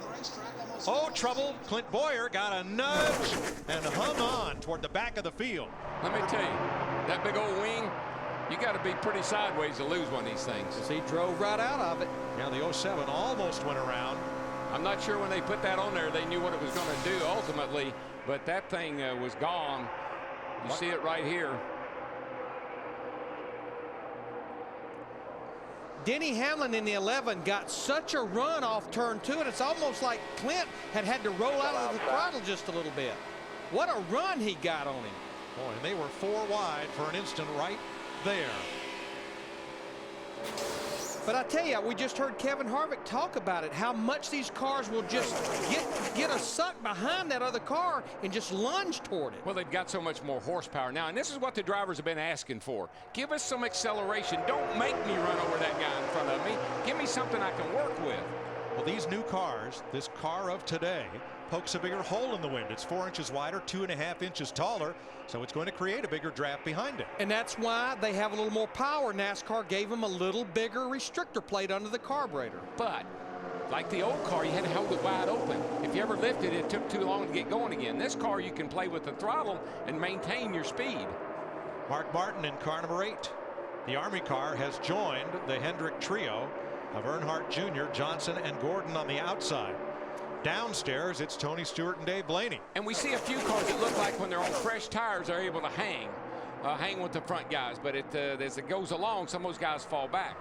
How about that brick Jimmy Johnson said he has? I guess they polished on it a bit. I believe they have, because there he is, right behind Dale Earnhardt Jr., Jimmy Johnson, the 48 car. Krista, pretty good brick. Very good brick. You took the words right out of my mouth, Mike. I said, somehow this brick has become chiseled into a bit of a missile. Remember, this is a short track car, too. This backup was the Richmond car from last year of Jimmy Johnson. It was scheduled to go to Nashville to test on Monday and Tuesday. Well, instead of country music, it's won a trip to sunshiny Florida looking for a Bud Shootout win. Jimmy Johnson, a former winner in this event. Well, I know what a guy told me one time. He said, boy, that car don't have no idea where it is. I'll tell you who's happiest about this turn of events is Brett Bodine, the former competitor in the Cup Series, who is now NASCAR's Director of Cost Containment. One of the hopes for the COT platform is that you could take a car and run it anywhere. Jimmy Johnson proving that here tonight. Well, I think here probably more than any place else, well, more than Talladega for sure, a Hamlin car, a good car with downforce is what you want to race with. You'd like to have 2 cars here, one to qualify, one to race. 13 laps to go, and still the first 18 cars are all tied together.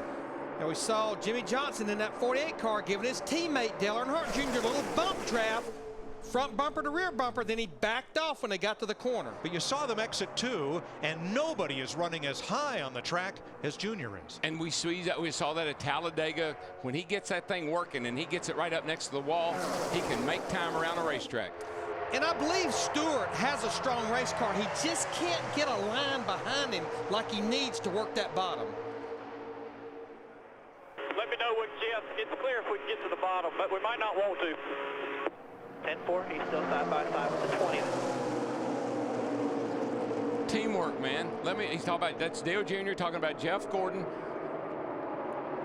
I think he's a little concerned that he's leaving that bottom open for Stewart and Blaney to get up there and mess him up. So he wants to be able to go the bottom if he has to.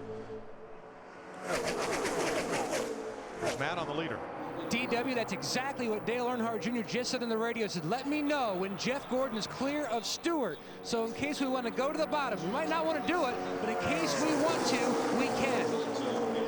Well, Kevin Harvick, it looks like everybody watched your Daytona 500 DVD and saw how working your way around the outside can get you to victory lane. Well, you just get that momentum coming off the corners. You know, there's kind of a hill as you come down off of those corners. But if you notice that he's also, and Darrell can probably relate to this, there's a lot of bumps way up next to the wall. As he goes through 1 and 2, he's going to be like a lane down, and it's not quite as bumpy because if you get way up there, the bumps might send you up into the fence. But notice he's not as high as Dale Jr. normally is because there's so many bumps up there. And as he goes through 3 and 4, there's bumps on the bottom, and he'll kind of run up top and then kind of diamond it back to the middle, going around all those bumps. And after this many laps, you know where every bump is. And you know how you want to hit it. Yeah, and with these cars, as the handling gets worse, you want to go over as few bumps as possible to keep the thing straight. I'd be worried if I was Junior, and I think this is the position he's in. He doesn't want to leave Jeff. He doesn't want to leave Jeff and Jimmy out there to drive. But here comes Stewart and Blaney on the bottom, and this is what he was afraid of, I think. They just keep fighting and clawing at the bottom of this racetrack. 10 laps to go. Darrell, from this point on, you have no friends. No, if there may be a caution for gloves, and I'm talking about boxing gloves. Reed Sorensen last time by got a piece of the wall coming off turn 2. Now he had been running in the top 5. He's back to 7th. Watch the 41 way up high behind Denny Hamlin. Second black car in the picture. Little scrape. Yeah, and Mark in the Army car really caused. He took all the air off of Reed's car and it just shoved out and scraped the wall. There goes Stewart. He jumped up behind Dale Earnhardt Jr. down the back straightaway and just drove by him for the lead. 9 to go this time. I think that was the big fear that Junior had. I think he knew Stewart was laying back there, but he didn't want to mess up his teammates. Now he's got his hands full. Biggest recovery of this race. Kurt Busch, car 2, down on the inside. Had to make a pit stop to pull the fender, lost a lap. When the caution came out for Gilliland, he got the free pass, got back on the lead lap. He's up in 4th place. You don't reckon he would like to get up there and say hello to Mr. Stewart, do you? I'm sure he'd love to get in this little old fight up there. Well, it's sure shaping up like he might be able to. Jimmy Johnson in the 48 just jumped right down in front of him. He sees maybe that inside line starting to move a little bit. Carl Edwards working his way back toward the lead. That's Kurt Busch just ahead, and Denny Hamlin on the outside in the 11. 8 laps to go. Tell you that 20 car is going to be mighty, mighty hard to get by. It's going to take Jimmy Johnson, Jeff Gordon, and Dale Jr. to get it done.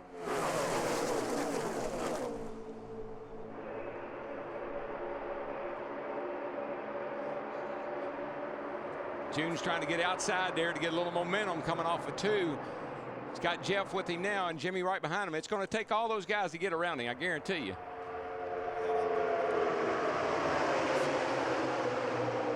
Let's show you how Tony Stewart got the lead.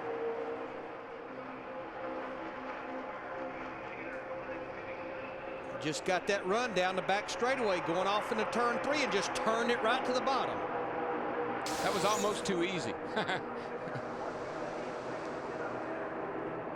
But I think Junior knew he couldn't afford to take some evasive action there and block him because it cost him too much momentum. 7 laps to go. I believe Junior's a little better off at 2. There are 13 cars within 1 second of the lead. I am thoroughly, thoroughly impressed with these cars staying together this long the way they have. Normally down here, by now we're strung out single file, not a lot of racing going on. These cats are on top of the wheel. Oh, Kurt Busch is in trouble in a 2 car. He's got a tire down, it looks like. And he hangs on. Look at that car, Larry. I mean, it finally spins it out. Caution is on the Speedway. They'll come to take 6 laps to go. Well, I'm impressed because that's a car that was headed for the wall and coulda, woulda, shoulda hit it hard. It sure should have. Good job. That's an understatement. Looks like the right front's down. It's the blue deuce. That's Reed Sorensen on the outside. Gets a push from Carl there. I don't think that had anything to do with it. He just gets loose getting in there. I'm not so sure that tire wasn't soft going into 3. Look at that car. I mean, that thing should be spun out and going back up the racetrack. It finally does, but I'm telling you, that it's incredible how these cars will straighten themselves up. Say, I don't know that the tire's all the way down, but it's almost like it maybe had a soft look to it. Yeah. He benefited by getting down on the apron where he could then use the banking as a berm to keep that right rear from climbing the hill. From nice and easy, single file. That thing just steps out. It never did get it. It never was under him. And of course, that's a right front, soft right front.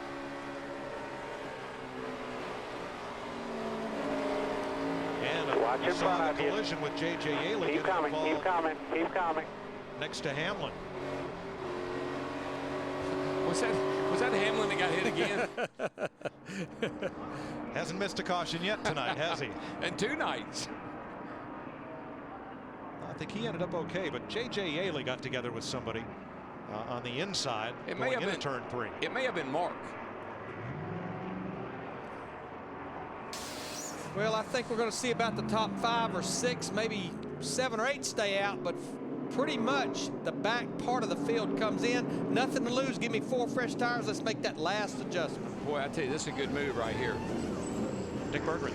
Mark Martin has just told the crew that he was sorry for what he considered a driving mistake, put 4 tires on the car, and he said he's going to try to make something of this. Matt. And Dick, the 88, Dale Earnhardt Jr., not on pit road, but he did report into his team. I do have a vibration, not a driveline vibration. I believe a loose wheel is progressively getting a little bit worse as the laps wind on. But we should be okay. Steve?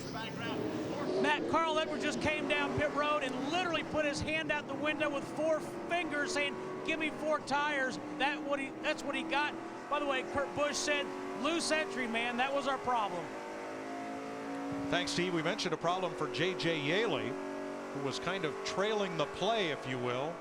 And it appears that he and Ryan Newman got together. Let's have a look.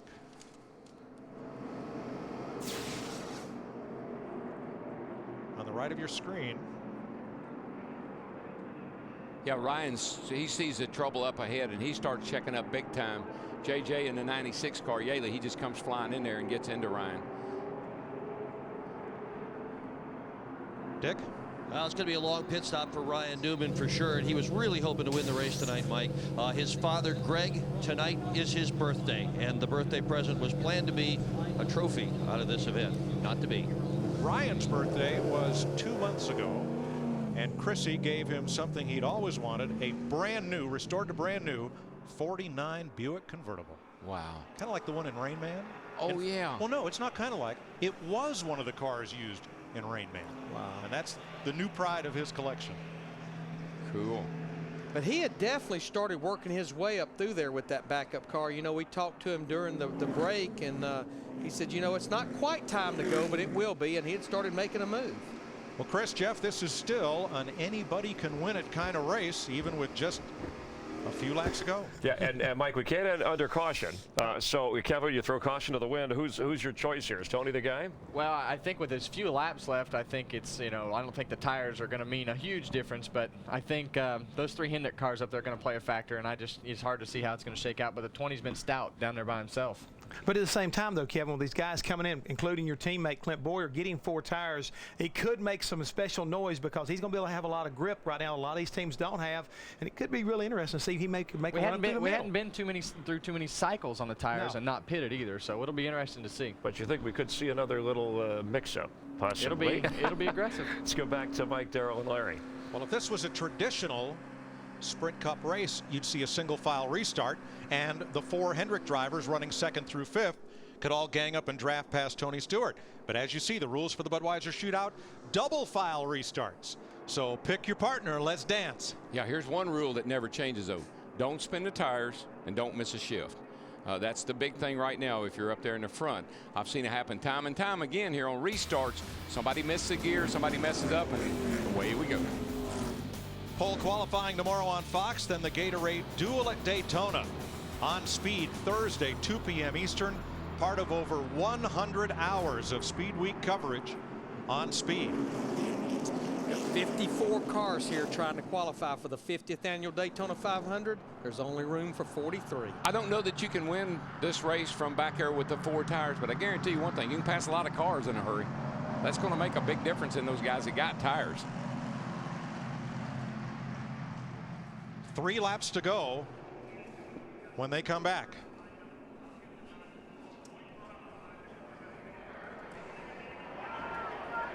Pace car is going to make that hard left turn, and it'll be 3 laps to decide the 30th Budweiser Shootout. In 1979, Buddy Baker led 18 of the 20 laps and banked $50,000. Now the race is longer, the stakes are bigger, and here we go for 3 laps. Good clean restart by all those guys up front. Those first 6 cars get off nice and clean. Looks to me like Jeff Gordon says, I'm going to go with you, Tony. And I think that's the only choice he has right now. Kind of left Junior out there. We got to see if Jimmy can catch up here in the 48 and give him a shove. There comes Reed Sorensen in that 41 car. He's going to be pushing Jeff Gordon in the 24. But there comes the outside line. They get the run off turn 2 down the back straightaway. Now Jeff Gordon says, whoops, I shouldn't have gone with you, Tony. But here they come. Tony's got a good line behind him. 4 cars tucked up tightly. And look at Dave Blaney in that 22 car, one of the cars that took 4 tires. I think those guys with 4 tires, if they could get clear sailing here, get some openings, they can get up there. Watch this. It's the old Harvick move around the outside, the one Kevin used to win the 500. But this time, Stewart edges ahead at the line. 2 laps to go. Let me tell you what, I'd get the old photo camera ready for the start-finish line, because this is going to be a tight one. Yes, it is. T. Taylor Warren is on the roof. He's the man that shot the photo finish of the first Daytona 500. He's still here. Hamlin is all over the place in that 11 car. He wrecked. He just didn't hit anything. Oh, there's somebody else back there that almost wrecked. Sorensen in the 41. I mean, might they have got are a piece of the wall. Banging on each other. He got a hit from Casey Mears. Look at Jeff Gordon going backwards. He got in the wrong line. It'll be a lap to go. Here comes the 11. Earnhardt Nation up front. Here they come, boys. White flag. 1 lap to go. Yippee! This is all right. I love it. It's the Bell lap. And they're 3, almost 4 wide in the back. By 1 there, side by side behind him still. Stewart in second, looking back from Earnhardt. Almost every position changed places as they came to the white flag. Junebug's been getting off at 2 real nice. If he protects the bottom, little blocking if he goes down the back. 1 back there. 48's got a big run here behind coming him. on the outside with Sorensen and Mears. Watch that outside. Watch the outside. Protect the bottom. Now is that yellow line your best friend? It is now. It is now. Because you can't pass below it, but that outside line, they're getting a run. Here comes Johnson to the high side. And Earnhardt comes up to block. That opens the bottom for Stewart. And the 30th Budweiser Shootout goes to the AMP National Guard Impala, Dale Earnhardt Jr. Yes, sir. All right! All right! Bank it, baby! Bank it!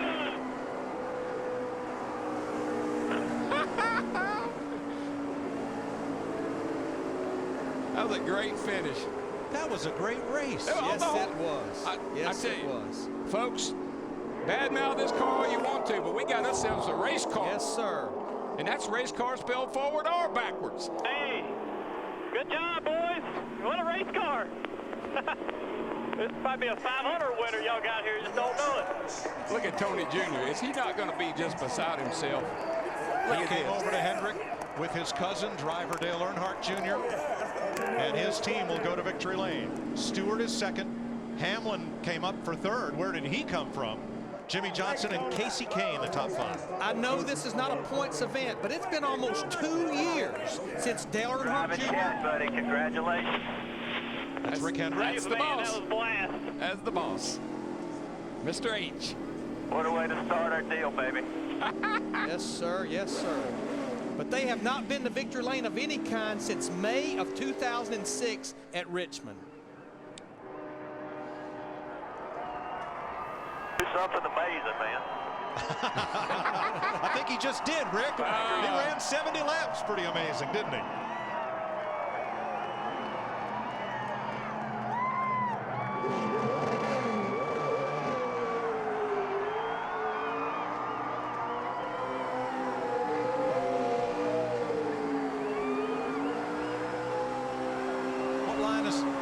Where's that line from? I think this is the start of a beautiful relationship. I believe Casablanca you're right. is the last line. Was that the last line in Casablanca? I think it started something big, I can tell you that.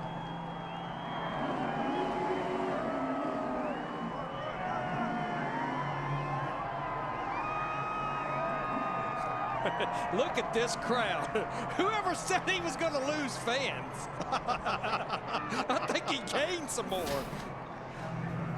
Dale Earnhardt Jr. will drive into the first Sprint Cup victory lane of 2008.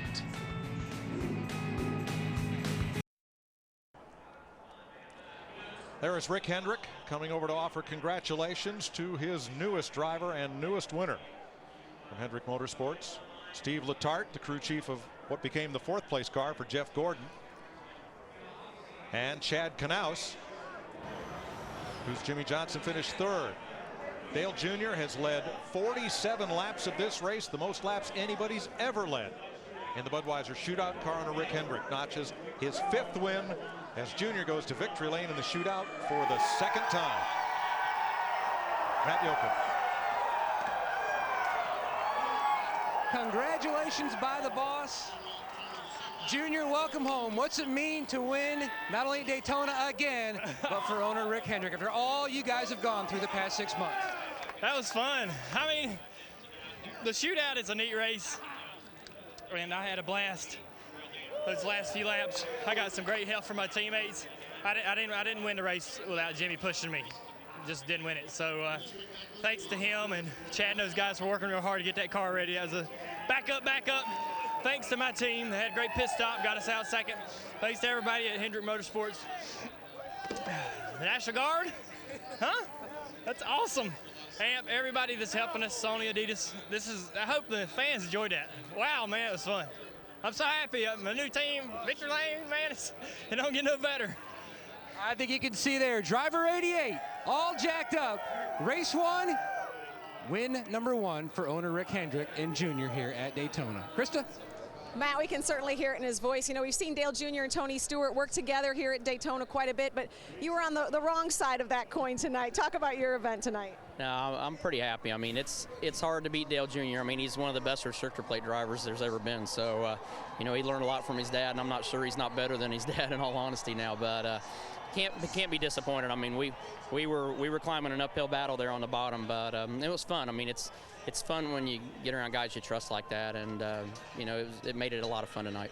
Dale Jr. has now 2 Bud Shootout wins. Don't forget, Mike, Tony Stewart has 3. That's okay, and it's the best finish ever for Toyota in the shootout. Stewart finishing 2nd to Dale Earnhardt Jr.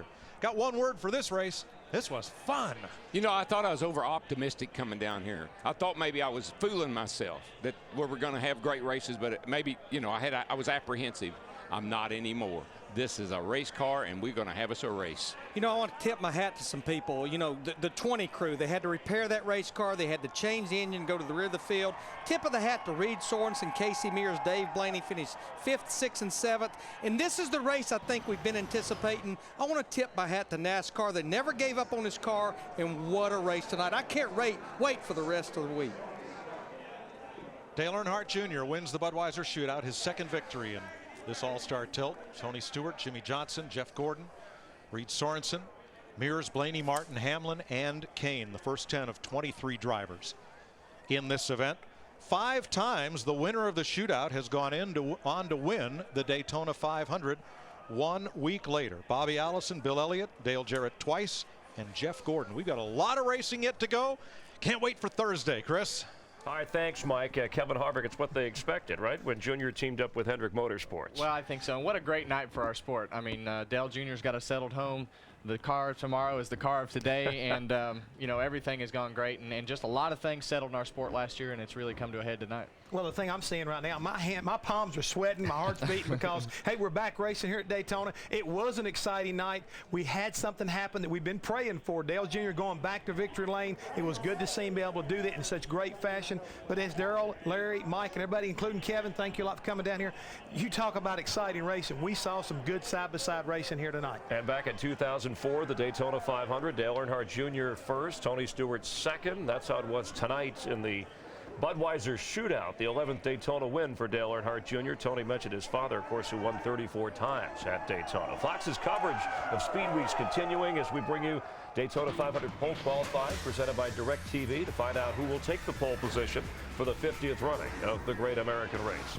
Our coverage beginning tomorrow at 1 o'clock Eastern, 10 a.m. Pacific in high definition only on Fox as we continue to bring you the action from Daytona. Don't forget the Pro Bowl also tomorrow following our coverage from here.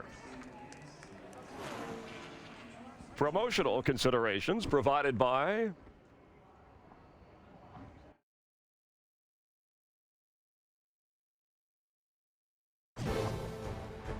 So 17 lead changes, 8 different leaders, and Dale Earnhardt Jr. setting the tone for what he and Hendrick Motorsports hope will be another great run here from Daytona. Chris Myers for Jeff Hammond and our entire crew. We'll see you tomorrow 1 o'clock Eastern on Fox from Daytona.